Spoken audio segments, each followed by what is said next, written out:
Друзья мои, в связи с тем, что сейчас происходит мобилизация, хочу коротко, насколько это возможно, сказать.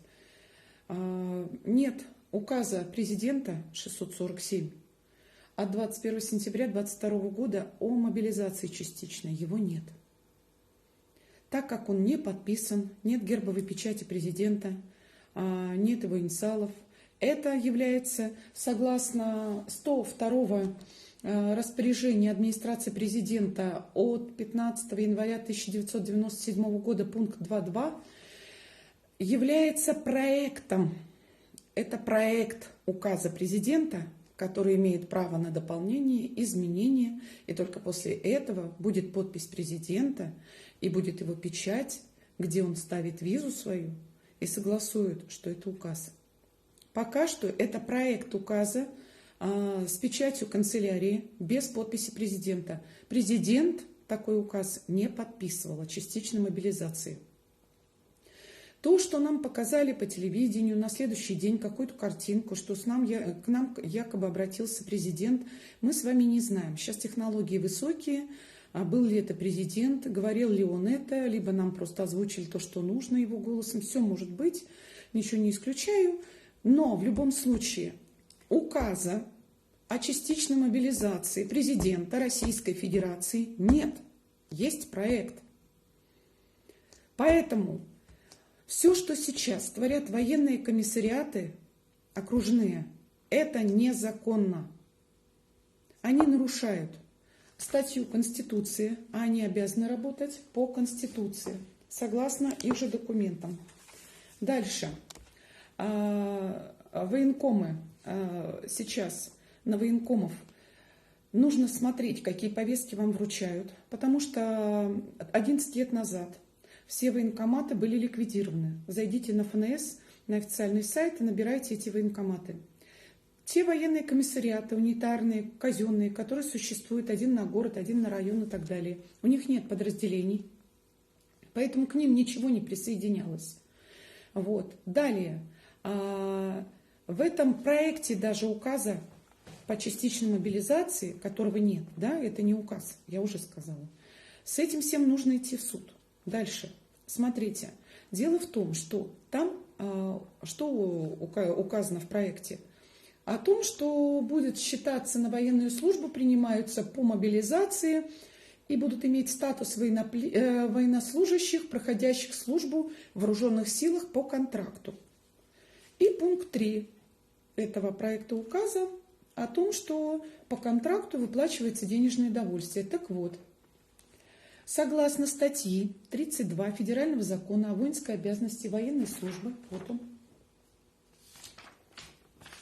Вот у нас пункт 2. Согласно пункта 2, у нас в контракте о прохождении военной службы закрепляется добровольность поступления гражданина на военную службу. Только добровольные контракты, только добровольно, никаких обязательных быть не может. В природе этого нет. Это противозаконно. Дальше. У нас с вами есть Федеральный закон 53 от 28 марта 1998 года о воинской обязанности военной службы. Вот он. Вот согласно этого закона, пункта 4. Граждане вправе исполнять конституционный долг по защите Отечества путем добровольного поступления на военную службу. У нас нет обязательной службы, у нас есть только все добровольное. Поэтому, во-первых, у нас военкоматы ликвидированные, те, которые существуют, они являются юридическими лицами. Так как они являются юридическими лицами, это, соответственно, и они закреплены, что только в том случае, статья 49 Гражданского кодекса Российской Федерации, правомочность юридических лиц, они все в ЕГРЮЛ, возникает с момента регистрации в ЕГРЮЛ. Они юридические лица, то есть коммерческие лица. Дальше. А пункт 3 этого 49 ГК с момента исключения, то есть когда прекращается работа юридического лица в момент внесения в указанный реестр сведений о его прекращении, то есть прекращены военкоматы. Согласно пункта 3 49 Гражданского кодекса статьи, они прекращены военкоматы. Далее, соответственно, в соответствии с 48 статьей юридические лица у нас работают на основании договоров. То есть, контракты, договора. Если вы согласны, вы подписываете. Если вы не согласны, вы не подписываете. Это не несет никакой правовой ответственности, потому что это ваше согласие, только добровольность. Дальше, смотрите.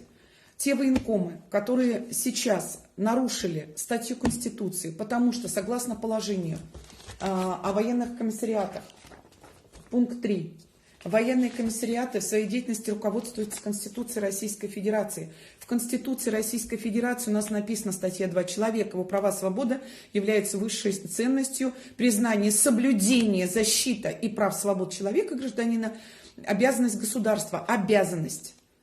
Статья 17. Основные права и свободы человека неотчуждаемы и принадлежат каждому от рождения. Статья 45. Государственная защита прав и свобод человека и гражданина каждого из нас гарантируется государственной защитой. Так вот, военкомы все это нарушают. Соответственно, согласно 359 статьи Уголовного кодекса Российской Федерации за наемничество, вербовку обращаемся массово с исками в суды, следственные комитеты, в прокуратуру, в военную прокуратуру, на военкомов за привлечение к уголовной ответственности, за вербовку, наемничество. И, в общем-то, им грозит лишение свободы от 12 до 18 лет. Поэтому, друзья мои, с использованием служебного положения, за использование в вооруженном конфликте либо в военных действиях. Таким образом, участие самого наемника, кто из вас пошел по контракту, заметьте, президент ничего не подписал. На военкомов с подписями их идите в суд. Дальше. Участие наемников в вооруженном конфликте, лишение свободы от 7 до 15 лет. Вы куда идете? У нас демаркации границ после Второй мировой войны не было. У нас государственная граница в пределах СССР. Чтобы вы поняли. Дальше. У нас постановление правительства Мишустина от сентября 2020 года 1555 о взаимодействии с Координационным центром России и НАТО и выделении субсидий за счет нашего бюджета, предположительно, эти самолеты, химтрейлеры нас поливают модной болячкой. Дальше я вам хочу сказать. У нас с НАТО существует следующее между блоком НАТО и Россией, подтверждающие взаимные обязательства взаимодействия. Федеральный закон от 7 июня 2007 года номер 99 ФЗ о ратификации соглашений между государствами, участниками Североатлантического договора, партнерства ради мира и дополнительно протокола к нему. Дальше. Соглашение о мерах обеспечения безопасности Российской Федерации и Североатлантического договора. В общем, я вам хочу сказать, основополагающий акт о взаимных отношениях, сотрудничестве и безопасности между Российской Федерацией и НАТО. То есть я вам хочу сказать, во-первых, ВОЗ и НАТО координируются из одного центра США, Англия. Это одного и того же хозяина две, так скажем, собаки, да.